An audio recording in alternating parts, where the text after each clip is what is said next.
وہ افطار ڈنر میں جو ہوئی تھی وہ ان کو یقیناً فالو اپ کیا جائے گا. بتائیے کہ جس اپوزیشن کو نفیسہ صاحبہ آپ نے ساتھ لے کے نکلنے کی خواہش ظاہر کی ہے, وہی اپوزیشن یعنی نون لیگ, ان کے موجودہ صدر شہباز شریف صاحب, ان کی بڑی درینہ خواہش تھی کہ آپ کے چیئرمین صاحب کو وہ سڑکوں پہ گھسیٹیں, زرداری صاحب کو, اور جیل میں دیکھیں. ان کی خواہش آج کے دن پوری ہو گئی, لیکن انہی کے ساتھ مل کے آپ تحریک چلائیں گے. عوام کو کچھ سمجھ نہیں, مطلب کسی کو نہ سمجھ آنے والی یہ سچویشن ہے جو آپ نے کریٹ کر دی ہوئی. جی اچھا علی حیدر, پہلے میں ایک آپ کو اس کویسچن کو ٹیک کرنے سے پہلے میں یہ ضرور اظہار کروں بحیثیت اپنے پارٹی کے انفارمیشن سیکرٹری کہ آج جس طریقے سے اریسٹ کیا گیا اس کی بھی میں مذمت کروں گی. وہ کوئی بھی قانونی دائرے جو ہے اس میں نہیں تھا. اسپیشل فورسز آئے, رائٹ پولیس آئی, ایک انہوں نے پوری ایک سیج کی زرداری ہاؤس کے ارد گرد, کارکنوں پر تشدد کیا. اس وقت میرے ساتھ ایک کارکن پارٹی کی جیالی بیٹھی ہوئی ہیں جو ان کا پیر انہوں نے فریکچر کر دیا, اور ان کے پاس کوئی جو انہوں نے انتظار بھی نہیں کیا کہ جو جوڈیشل آرڈر تھا جو بیل کینسلیشن کا تھا شاید وہ بھی نہیں تھے, نہ ڈاکیومنٹس تھے. تو اس کی جتنی مذمت کی جائے وہ کم ہے. جو آپ کا سوال تھا پی ایم ایل این کا, اس وقت پی ایم ایل این اور پاکستان پیپلز پارٹی دونوں اپوزیشن میں ہیں, اور ہمارا یہ مینڈیٹ ہے کہ ہم جو تبدیلی یا تباہی خان کی جو حکومت ہے اس کو ہم اپوز کریں اور عوام کے مفاد میں ہم کٹھے ہوں, اور قوم اور ملک بھی یہی چاہتا ہے کہ اپوزیشن جماعتیں کٹھے ہوں. جتنے وہ عذاب میں ہیں اس وقت, اور بجٹ کے بعد زیادہ عذاب جو طاری ہونے والا ہے ملک کے اوپر, تو یہ ضروری ہے کہ اپوزیشن جو ہے وہ کٹھے ہو. صاحبہ اگر آپ چونکہ کٹھے اپوزیشن میں ہیں, اس کا مطلب ہے کہ نون لیگ اب ٹھیک ہو گئی ہے. آپ کی تنقید اور تحریک وہ حکومت کے خلاف ہی ہوتی ہے, چاہے وہ جس کی ہی ہو. آپ پوچھیں گے تو صحیح, یا بالکل نہیں پوچھیں گے نون لیگ سے جناب کل کو آپ کے لیے ہم چور تھے, آپ نے ہمیں سڑکوں پہ گھسیٹنا تھا, آج ہم آپ کے لیے پاک صاف ہو گئے ہیں, یا پھر آپ کی وہی مصلحت کی سیاست زرداری صاحب کی پچھلی باتیں بھلا دی جائیں. دیکھیں, یہ جو بار بار یہ میڈیا یہ سوال کرتی ہے, ہر ایشو کا ایک پس منظر ہوتا ہے. آپ کو یاد ہوگا کہ جو پی این اے کی موومنٹ تھی جس نے شہید ذوالفقار علی بھٹو کی حکومت کو ڈسلوج کیا, جب موومنٹ کا ٹائم آیا تو ہماری اس وقت جو چیئرپرسن تھی پارٹی کی بیگم نصرت بھٹو صاحبہ, جو مادر جمہوریت ہم نے ان کو لقب دیا ہے, انہوں نے پی این اے کی ان جماعتوں کو اکٹھا کیا کیونکہ مقصد اس وقت ایک ڈکٹیٹر کو ہٹانا تھا. اس وقت مقصد یہ ہے کہ عامر ایک جمہوری لباس اندر آمریت چھپی ہوئی ہے, ہمیں اس کو بے نقاب کرنا ہے. پاکستان کے جمہوری اداروں کے لیے فائٹ کرنا ہے, پارلیمنٹ کے لیے فائٹ کرنا ہے, عوام کے معیشی رائٹس کے لیے فائٹ کرنا ہے, اور انسانی حقوق کے لیے فائٹ کرنا ہوگا. تو جب مقصد ہمارا یہ ہے تو ہم یقیناً سب جماعتوں کے ساتھ کٹھے ہوں گے.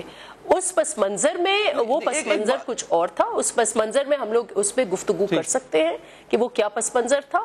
اس پہ ہمارا موقف, اگر اس ٹائم کی بات کریں تو ہمارا موقف وہی ہوگا, لیکن آج کا پس منظر اگر آپ دیکھیں تو ہمارا جو مقصد ہے وہ اس ملک میں جو جمہوری ادارے ہیں, جو جمہوریت کا تسلسل ہے, اور اس وقت جو ایک فیشزم, بڑھتی ہوئی فیشزم ہو رہی ہے, انتقامی کارروائیاں ہو رہی ہیں, عمران خان کی ناکام حکومت اپنے عیب چھپانے کے لیے اپوزیشن کو نشانہ بنا رہی ہے. ہمارا جوائنٹ جو فائٹ ہے وہ ایک پولیٹیکل فائٹ ہے اور عوام کے لیے فائٹ ہے, اور یہ جاری رہے گا. آپ کو نفیسہ صاحبہ فیشزم کہہ رہی ہیں, انتقامی کارروائی کہہ رہی ہیں, یہ بیل عدالت نے کینسل کی ہے, اور یہ وہی عدالت ہے نفیسہ صاحبہ جس سے زرداری صاحب کو پہلے 5 مرتبہ عبوری ضمانت دی. یہ وہی عدالت ہے جس سے بلاول بھٹو صاحب کے بارے میں ریمارکس دیے تھے کہ 1 سال کے بچے پہ آپ کیسے منی لانڈرنگ کا کیس لگا سکتے ہیں. یہ وہی عدالت ہے جس سے زرداری صاحب کے 90 کی دہائی میں بنے ہوئے نیب کے کیسز کو ختم کیا تھا اور زرداری صاحب کو بری کیا تھا. انہی عدالتوں نے آج آپ کی بیل کینسل کی ہے, تو آپ کو جمہوریت خطرے میں پڑتی نظر آ رہی ہے, آپ کو لگ رہا ہے کہ ہمارے خلاف انتقامی کارروائی ہو رہی ہے. اگلی بڑی امپورٹنٹ چیز ہے, چلے آپ آگے کرنے کیا جا رہے ہیں, یہ عوام جاننا چاہتی ہے. آپ پروڈکشن آرڈرز پر دباؤ ڈالیں گے, اسمبلی میں چونکہ اس پہ آج بات ہوئی تھی, پروڈکشن آرڈر پر آپ دباؤ ڈالیں گے, بالآخر آپ کو انہی عدالتوں سے ہی ریلیف لینا پڑے گا. تو کیا اب اس فیصلے کو, ضمانت کینسلیشن کے فیصلے کو آپ ہائر کورٹ میں جا کے چیلنج بھی کریں گے؟ دیکھیں, لیٹ می سے کہ what we witnessed today as in the arrest of former president was not about law, it was about politics. یہ ایک سیاسی انتقام تھا، کیونکہ تبدیلی خان عرف تباہی خان عرف بزدل خان جو ہیں وہ عوام کو اس وقت فیس نہیں کر پا رہے، اور ان کو یہ سمجھتے ہیں کہ اریسٹ کر کے اپوزیشن کی جو زبان ہے وہ بند کر کے شاید ان کو سپیس ملے گا، تو یہ ان کی بھول ہے۔ تو یہ جو لیگل ہمارا رائٹ ہے وہ فائر ٹرائل کا، وہ یقیناً میرے خیال سے آپ کسی بھی ماہر سے آج بات کر لیں تو یہ اریسٹ ایک رینڈم تھا، ایک آربیٹری تھا، اس کی کیا ضرورت تھی؟ اگر اسی الزام کے اوپر آپ کو اریسٹ کرنے ہیں تو میں آپ کو پھر سے آپ بتائیں، میں گنوا دیتی ہوں، پرویز خٹک سے لے کر آپ جتنی بھی آپ ان کی فہرست گن لیں، علیمہ خان سے لے کر خود عمران خان تک اور جہانگیر ترین تک کا یہ جو ایک پورا ان کا مجموعہ ہے، جو میں سمجھتی ہوں کہ جنہوں نے جعل سازی کی ہے، اس الیکشن میں جعل سازی کی ہے، عوام کے آگے انہوں نے جعل سازی کی ہے، اور جعل سازی کل بھی کریں گے جب یہ بجٹ دیں گے، تو ان کے لیے وہ انصاف، وہ لا، وہ قانون کدھر ہے؟ تو آج جو ہوا وہ قانون نہیں تھا، وہ سیاسی انتقام تھا۔ آپ ایسی انتقامی کارروائی بار بار کہہ رہی نفیسہ صاحبہ، لیکن اگین یہ عدالتیں ہی ہیں، میں دوبارہ دہراؤں گا، جنہوں نے آپ کو پہلے بھی ریلیف دیا اور اب بھی اگر آپ کو ریلیف حاصل کرنا ہے تو انہی عدالتوں کے پاس جانا پڑے گا، یا تو میاں نواز شریف صاحب کی طرح آپ کہتے ہیں جناب ہماری جنگ خلائی مخلوق سے ہے، پھر بالکل بیانیہ تبدیل ہو جائے گا۔ بہت بہت شکریہ نفیسہ شاہ صاحبہ ہمارے ساتھ موجود تھی جی۔ بریک کا وقت ہے، بریک کے بعد جب حاضر ہوں گے تو سیاسی مبصرین کیا سوچتے ہیں، معروف تجزیہ نگار ارشاد بھٹی صاحب ہمارے ساتھ موجود ہوں گے، ان سے بات کریں گے اس وقفے کے بعد۔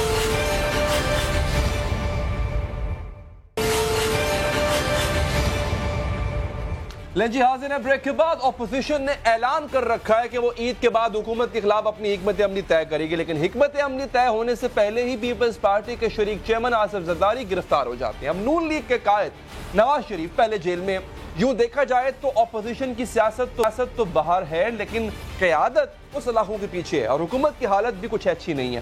وہ معاشی اہداف حاصل کرنے میں ناکام رہی ہے جناب، لوگوں کو معاشی ریلیف دینے میں بالکل ہی ناکام رہی ہے۔ بجلی، گیس، پیٹرول، اشیاء خورد و نوش، اشیاء ضروریہ قیمتیں آسمان کو چھو رہی ہیں، عوام غصے میں تل ملا رہے ہیں، بس نہیں چل رہا، کیا کرے؟ تحریک انصاف سے جو امیدیں تھیں وہ پوری ہوتی نظر نہیں آ رہی۔ اب اوپر سے ناظرین بجٹ آنے والا ہے جو خدشہ ہے کا مزید طوفان لائے گا۔ ایسے میں اگر اپوزیشن بھی سڑکوں پر نکل آتی ہے، احتجاج کرتی ہے، تو تحریک انصاف یہ احتجاج برداشت کر پائے گی؟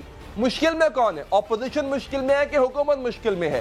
تجزیہ لیں گے، ہمیں جوائن کیا ہے سینئر صحافی، سینئر تجزیہ نگار ارشاد بھٹی صاحب نے۔ بھٹی صاحب پہلے تو ذرا آج کے واقعے پہ آتے ہیں، شکریہ آپ کے وقت کا۔ یہ بتائیے گا اپوزیشن کی ایک ڈیمانڈ یا ایک شکایت، جی آئی ٹی نے رپورٹس کے پلندے دیے عدالت کو، جس کے بعد ان کی ضمانت جو ہے وہ منسوخ ہوتی ہے، لیکن یہ شکایت اپوزیشن کی کہ اگر ہمیں گرفتار کیا جاتا ہے تو حکومتی لوگ جن پہ الزام ہے، نیب کے کیسز ہیں، ان کو گرفتار کیوں نہیں کیا جاتا؟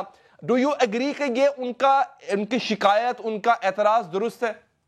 بالکل ایگری کرتا ہوں، اس میں کوئی دو شک ہی نہیں، دو رائے نہیں ہے، اس میں کوئی دو رائے ہونی بھی نہیں چاہیے کہ نیب ایک خود مختار ادارہ ہے، اور میرا بلیو ہے کہ یعنی اگر حکومت کے انڈر ہوتا تو عمران خان صاحب اپنی فرسٹریشن نہ جھاڑتے کہ 50 بندے میں ہوتا تو گرفتار، یا نیب کی رفتار سست ہے، یا وغیرہ وغیرہ، تو یہ ساروں کو گرفتار ہونا چاہیے۔ یعنی اگر گرفتاری اپوزیشن کی ہے تو باقی اگر اس طرف بھی ہیں تو ان کو بھی ہونا چاہیے، اور اگر الزام اس طرف الزام پہ یا ہوتا ہے تو اس طرف بھی ہونا چاہیے، اور لیکن میرا خیال ہے ہوگا، اب رک نہیں سکتا۔ لیکن دوسری ایک میں اکثر کہ یہ جتنے بھی اپوزیشن کے لوگوں پہ کیسز ہیں، یہ پیپلز پارٹی دور میں بھی رہے ہیں اور مسلم لیگ نون کے دور میں بھی رہے ہیں۔ اس وقت کیوں نہیں آپ نے گرفتار کر لیا پرویز الہی کو، علیم خان کو، پرویز خٹک کو اور باقی ساروں کو؟ اس وقت آپ گرفتار کر لیتے، اس وقت آپ نے کیا نہیں۔ اور مقبول صدیقی یا باقی اور جتنے لوگ ہیں ان پہ، نندی پور میں بابر اوان صاحب پہ جو الزامات ہیں، تو یہ سارے، تو اب یہ اپوزیشن تو ایک پوائنٹ سکورنگ کر رہی ہے، لیکن میرا بلیو ہے اور یہ ہونا چاہیے کہ اکراس دا بورڈ ہونا چاہیے، بلا امتیاز اور بلا تفریق ہونا چاہیے۔ اچھا، اپوزیشن جو تحریک چلانا چاہ رہی تھی بھٹی صاحب، احتجاجی تحریک، وہ عید کے بعد کا ان کا پلان تھا، زرداری صاحب ہو گئے اب گرفتار، تو آپ کو لگتا ہے اس شد و مس سے کوئی تحریک یہ چلا پائیں گے جو انہوں نے پلان کیا ہوا تھا؟ البتہ ہمیں تو نہیں پتا پلان ان کا تھا کیا، لیکن جو بھی کیا ہوا تھا وہ اس پہ عمل کر پائیں گے؟ میں پہلے سوال میں بھی بھول گیا اور اب آئندہ آگے بھی جب بھول جاؤں. پہلی بات تو یہ ہے کہ میری خواہش ہے کہ قومی اسمبلی ایک قانون پاس کرے یا آئین میں ترمیم کرے یا رولز آف بزنس میں یہ بھی رکھے کہ ہر پاکستانی قیدی کو پروڈکشن آرڈر کی سہولت ملنی چاہیے. کوئی پروفیسر اندر جائے تو وہ آ کے کلاس پڑھا سکے جیل سے نکل کر. کوئی صحافی کو اندر خدا نخواستہ جائے تو وہ بھی واپس آ کے اپنی ڈیوٹی پروگرام وغیرہ کر کے واپس چلا کرے. اور باقی سارے بھی باقی ساروں کو بھی یہ سہولت ہونی چاہیے کیونکہ جمہوریت ہے. جمہوریت میں ساروں کے ہوتے مساوی حقوق ہونے چاہیے. اور یہ جو مخولیہ قسم کے احتساب ہے اور مخولیہ قسم کی قوانین ہیں ان سے ہمیں بھی مستفید ہونے کا موقع دیا جائے. یعنی یہ نہیں ہے کہ غریب ہو تو اس کی قانون کے آگے بس ہو جائے اور امیر ہو تو قانون کی امیر کے آگے بس ہو جائے. یہ نہیں ہونی چاہیے. اگر آپ وہاں بلا امتیاز احتساب چاہتے ہیں تو یہاں بھی بلا امتیاز قوانین ہونے چاہیے. دوسری بات ہے تحریک شریک کھید مٹی سیاحت مٹی تحریک چلانی. انہوں نے تحریک چلانے والے کون ہیں ان میں سے؟ کوئی کون سے آپ کو موزے تنگ لگ رہا ہے جو لانگ مارچ کرے گا؟ کون سا نیلسن منڈیلا لگ رہا ہے جو ہسٹری بدلنے کی کوشش کرے گا؟ کوئی بھی نہیں ہے. کوئی ایسا نہیں ہے. کوئی اس طرح کا دانا نہیں ہے کہ جو آپ کو بلاول بھٹو ہے جوان ہے ینگ انرجیٹک ہے. کون؟ بلاول بھٹو صاحب ینگ بلڈ ہے وہ شاید نکل پڑے سڑکوں پہ.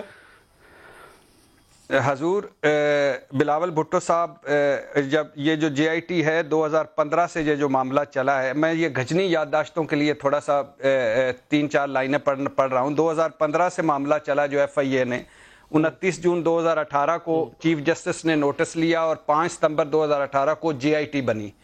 24 دسمبر 2018 کو جے آئی ٹی نے سپریم کورٹ میں رپورٹ جمع کروائی. یہ 128 صفحات ہیں جو بلاول کو پڑھنے چاہیے تحریک چلانے سے پہلے. 9 والیومز ہیں, 27 رپورٹس ہیں, 885 افراد کو بلایا گیا تھا, 767 افراد سے پوچھ گچھ ہوئی, 929 افراد کمپنیوں کے 11,500 اکاؤنٹس جن کا جو جا کے ملے 32 مشکوک اکاؤنٹ سے 24,500 مشکوک ٹرانزیکشنز ہوئیں. اب آ جائیے بلاول صاحب کی تحریک. بلاول صاحب کو تحریک چلانی چاہیے کہ جو انہوں نے کہا ہے کہ جے آئی ٹی میں مبینہ طور پر زرداری صاحب اس منی لانڈرنگ ٹولے کے سربراہ ہیں, مراد علی شاہ, انور مجید, فریال تالپور اہم رکن ہے اور بلاول بینیفیشری ہے. بلاول ہاؤسز کے کھانوں ان کو تحریک چلانی چاہیے کہ آئندہ وہ کھانے یوٹیلٹی بل جو ہیں وہ اپنے جیب سے دیں. کتوں کی خوراک صدقے کے بکرے تو کم از کم آئندہ جو بھی ہوں وہ اپنے جیبوں سے دیں. ڈرائی کلینز بلاول کے اپنے لنچ باکسز وہ جو بنے وہ بھی دیں. اور باقی جو کیا اس کو کہتے ہیں جو ہیپی برتھ ڈے کے کیک کٹے ہیں جو پارٹیوں کے خرچے ہیں وہ بھی بلاول صاحب. اور پاسپورٹ کی فیس اور ایمرجنسی لائٹس کے بل یہ بھی بلاول صاحب کو سوچنا چاہیے. اور تحریک چلانی چاہیے بلاول صاحب کو کہ ان کے ایک اکاؤنٹ میں ایان علی اور ان کے جو 8 ٹکٹس بنے ہیں وہ کیوں ہیں. باقی تحریک چلانی چاہیے بلاول صاحب کو کہ 10 ارب کی جو گندم جو ریت میں بدل گئی یعنی بوریوں سے ریت نکلی وہ ریت کیوں نکلی, ایچ آئی وی سے رتو ڈیرو کیوں بھر گیا, پولیو زدہ کراچی کیوں ہو گیا, تھر موت کیوں بانٹ رہا ہے, لڑکانہ گٹر زدہ کیوں ہو گیا ہے, سندھ کیوں اجڑ گیا ہے. اور بلاول صاحب کو یہ تحریک چلانی چاہیے کہ منچھر جھیل ایک میٹھے پانی کی جھیل ہوتی تھی وہ زہر کا پیالہ کیوں بن گئی ہے. 81% لوگ جو فضلے بھرا انسانی فضلے بھرا پانی پی رہے ہیں وہ کیوں پی رہے ہیں. بلاول کو نشوا کے لیے تحریک چلانی چاہیے, رضیہ کے لیے تحریک چلانی چاہیے, عصمت کے لیے تحریک چلانی چاہیے. بلاول صاحب کو تحریک چلانی چاہیے کہ کراچی میں اس کے اندر حوالات کے اندر ملزم سے بدفعلی ہو جاتی ہے, یہ کیوں ہو جاتی ہے. اور بلاول صاحب تو مشرف کے بڑے اگینسٹ ہیں, حالانکہ انہوں نے NRO کیا اگینسٹ ہے. 2002 کا پولیس آرڈر کیوں نافذ کر دیا مشرف کا, ایک ڈکٹیٹر کا, اس پہ تحریک چلانی چاہیے. بلاول کو جو بھٹوازم مر گیا اس پہ تحریک چلانی چاہیے. بلاول کو جو ان کی ماں کا مشن ہے اس کا تحریک چلانی. بلاول صاحب نے اس الیکشن میں وعدہ کیا تھا کہ لیاری کے لوگوں کو میٹھا پانی دوں گا, کا سمندر کوئی میٹھا نہ کرنا پڑے, وہ کدھر ہے. بلاول صاحب نے اس الیکشن میں وعدہ کیا تھا کہ امیروں سے زمینیں لے کے غریبوں کو دوں گا, اس کی تحریک چلانی چاہیے. بلاول صاحب کو وہ جو 21 سال کی عمر میں بیلنس شیٹس اس مشکوک اکاؤنٹس کی سائن کرتے رہے اس پہ تحریک چلانی چاہیے. بلاول صاحب کے 1.5 ارب کے اثاثے جو ہیں یہ خیرات میں کچھ دینے چاہیے, ان کو چیریٹی کرنی چاہیے. ایک آنے کی بھی چیریٹی نہیں کی ہوئی, اور کچھ ایسے بھی ان کو اثاثے والدہ کی طرف سے ملے ہیں جو والدہ صاحبہ نے نہیں ڈکلیئر کیا. بلاول کو اس پہ تحریک چلانی چاہیے. بلاول نے